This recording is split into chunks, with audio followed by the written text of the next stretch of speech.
You already know what it feels like to carry the weight of a conversation that never actually moves forward. You remember the quiet exhaustion that settles in after you have explained yourself for the third time, the same way, with the same calm tone, only to watch the ground shift beneath you. You remember how quickly a simple discussion turns into a loop where you are suddenly defending your memory, your intentions, your basic perception of reality. It leaves you tired. It leaves you questioning whether you are overreacting, whether you missed something, whether you are the one who failed to communicate clearly. That confusion is not an accident. It is the natural result of being placed in a dynamic where your honesty is treated as a threat and your empathy is used as leverage. You were not the problem in that room. You were responding to a system that required your compliance to keep running smoothly. When you finally stop playing along, when you finally refuse to accept the distorted version of events, something shifts. The mask slips. Not because you were cruel, not because you attacked her, but because you calmly stated a simple truth that the dynamic could not absorb.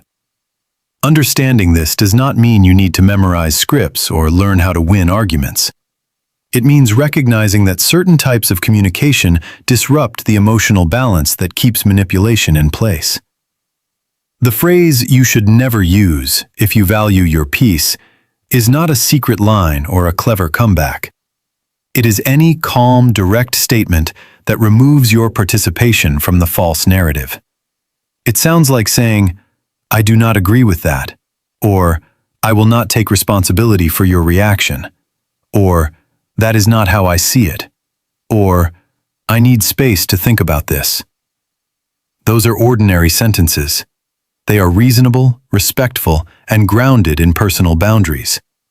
But to someone who relies on control, deflection, and emotional roles to maintain a stable self-image, they are deeply unsettling. They do not provide the expected response.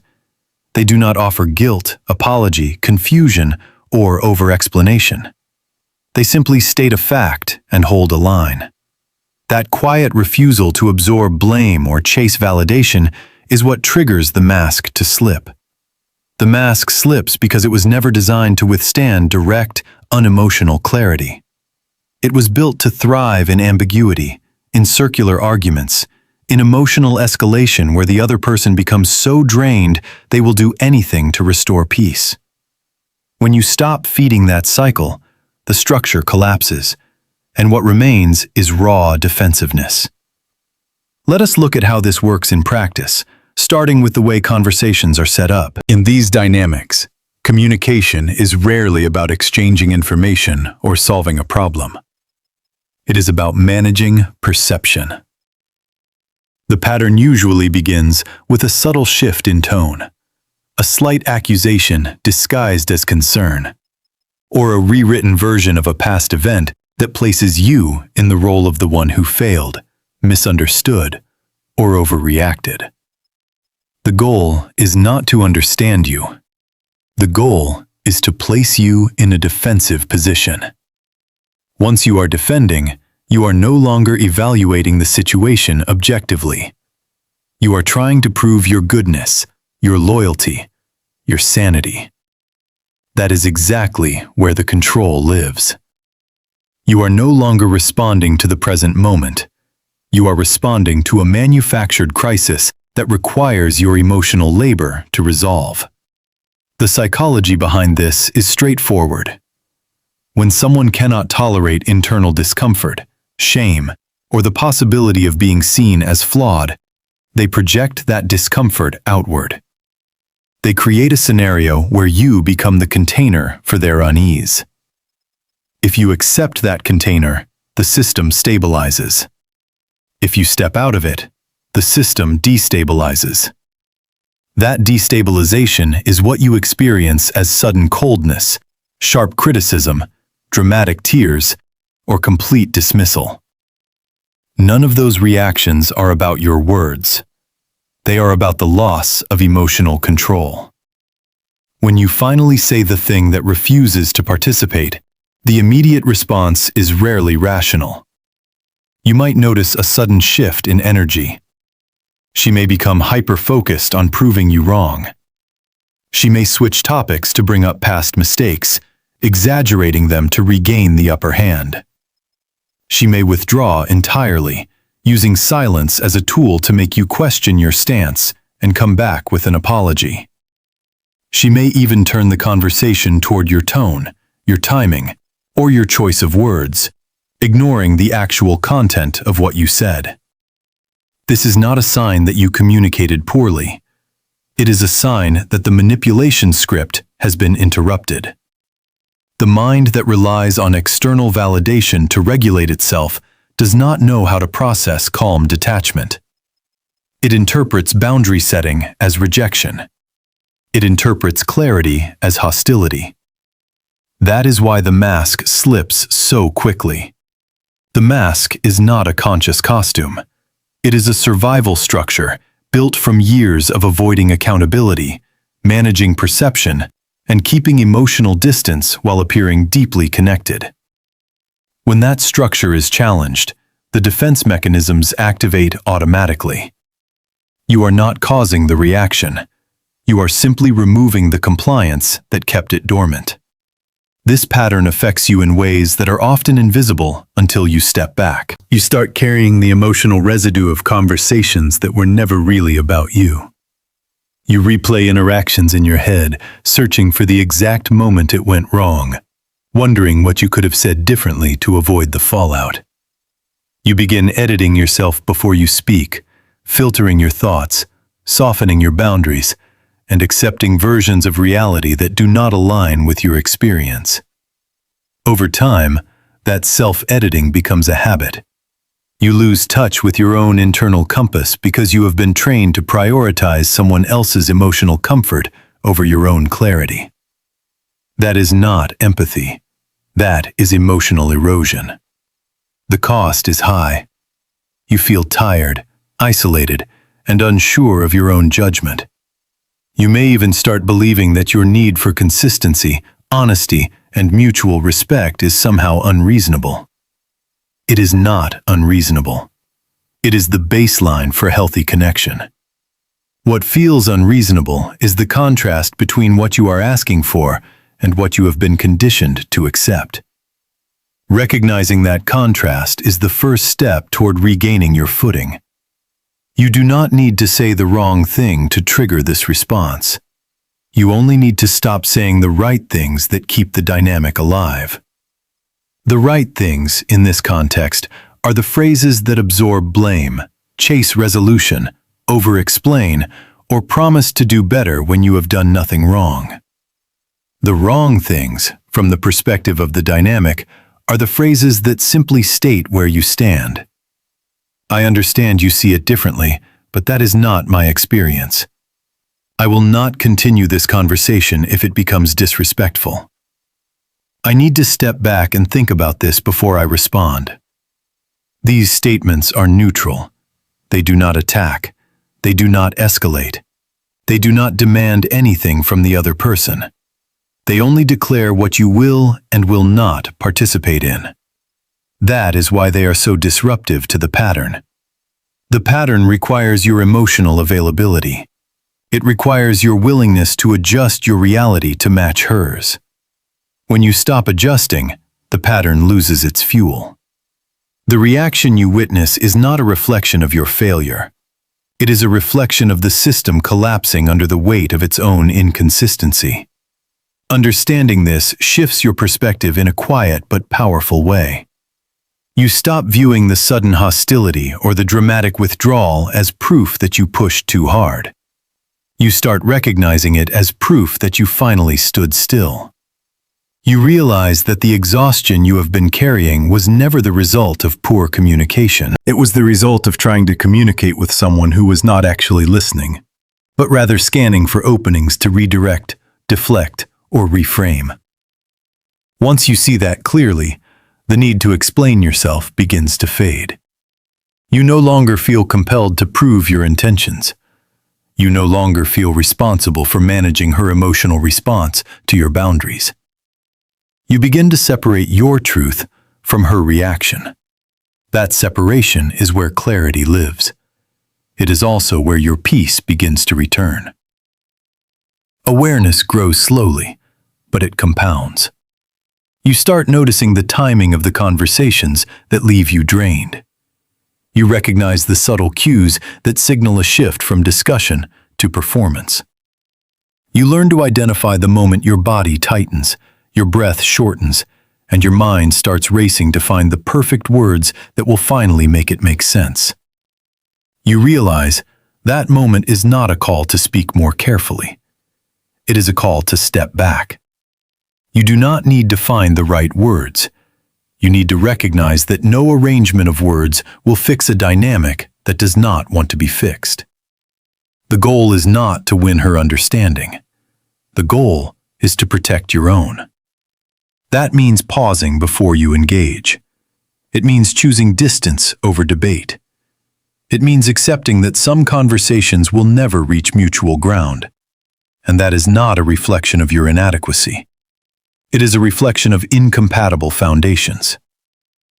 From that awareness, empowerment follows naturally. It does not arrive as sudden confidence or dramatic declarations. It arrives as quiet consistency. You begin to set boundaries that do not require negotiation.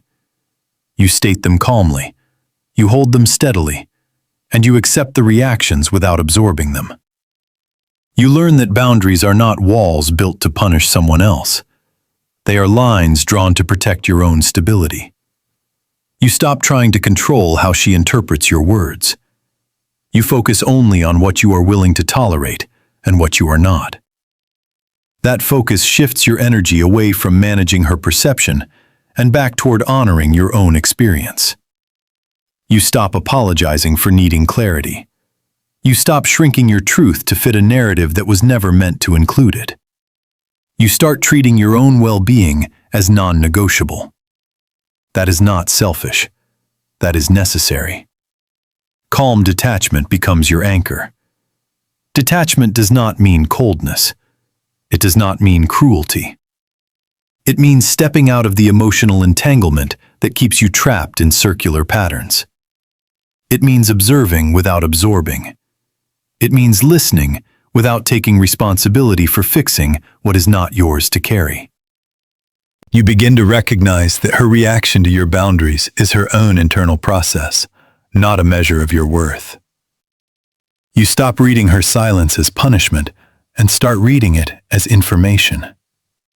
You stop interpreting her defensiveness as proof of your failure and start interpreting it as confirmation that you are no longer playing the assigned role. That shift changes everything. It removes the urgency. It removes the guilt. It removes the need to prove yourself to someone who benefits from your uncertainty. Self-respect grows in that space. It is not built on grand gestures or dramatic exits. It is built on small, consistent choices. Choosing to end a conversation that turns disrespectful. Choosing not to revisit old arguments that only serve to drain you. Choosing to trust your memory when it is questioned without evidence. Choosing to prioritize your mental clarity over temporary peace that always comes at a cost. These choices feel ordinary, but they are revolutionary in a dynamic that thrives on your self-doubt. You begin to treat yourself with the same patience and protection you have been offering to someone who never offered it back. That is how healing begins. Not with a sudden breakthrough, but with a quiet realignment. Healing is not about erasing the past. It is about changing your relationship to it. You stop carrying the weight of conversations that were designed to keep you off balance. You stop replaying moments that were never about finding truth, but about maintaining control. You allow yourself to accept that some people cannot meet you where you are, and that is not a reflection of your inadequacy. It is a reflection of their limitations. You make room for that reality without letting it define your worth. You begin to rebuild your internal compass. You start trusting your instincts again. You notice that your peace is no longer dependent on being understood by everyone. It is dependent on being honest with yourself. That honesty is steady. It does not fluctuate with someone else's mood. It does not shrink to accommodate manipulation. It simply stands, quiet and clear, and it asks for nothing except to be respected. Moving forward does not require anger. It does not require revenge. It does not require proving a point. It only requires consistency. You keep your boundaries. You keep your distance when it is needed. You keep your focus on your own growth, your own clarity, your own emotional independence. You allow yourself to feel the grief of what you hoped the relationship could be, and you also allow yourself to feel the relief of no longer carrying the weight of making it work. You recognize that peace is not the absence of conflict. It is the presence of clarity. You no longer confuse silence with connection. You no longer confuse intensity with love. You begin to recognize that real stability feels calm, not chaotic. It feels consistent, not conditional. It feels respectful, not demanding. You learn to value that, and you learn to protect it. The mask will always slip when confronted with unshakable clarity. That is not a flaw in your communication. It is a feature of healthy boundary setting. You are not breaking anything by speaking your truth calmly. You are simply refusing to participate in something that was never designed to hold mutual respect. That refusal is not cruel. It is honest. It is necessary. It is the foundation of your healing. You do not need to perfect your words. You only need to trust your judgment. You do not need to manage her reaction. You only need to protect your peace. You do not need to explain yourself to someone who benefits from your confusion. You only need to step back, breathe, and remember who you are outside of that dynamic. That remembrance is quiet. It is steady. It does not require applause. It only requires your commitment to yourself. You have already done the hardest part. You noticed the pattern. You felt the exhaustion. You questioned the narrative. Now you have the clarity to choose differently. You do not have to carry the weight of conversations that drain you. You do not have to absorb blame that does not belong to you. You do not have to shrink your truth to keep the peace. You can stand in your clarity. You can hold your boundaries. You can step into a life where your emotional energy is respected, not consumed. That life is not waiting for permission. It is waiting for your decision. Make it calmly. Make it consistently. Make it for yourself. The mask will slip. The dynamic will shift. And you will finally have the space to breathe. That space is where healing lives. That space is where you return to yourself. And from that place, you can move forward with quiet strength, clear vision, and the deep knowing that you were never the problem. You were always the one learning how to walk away from what no longer served you.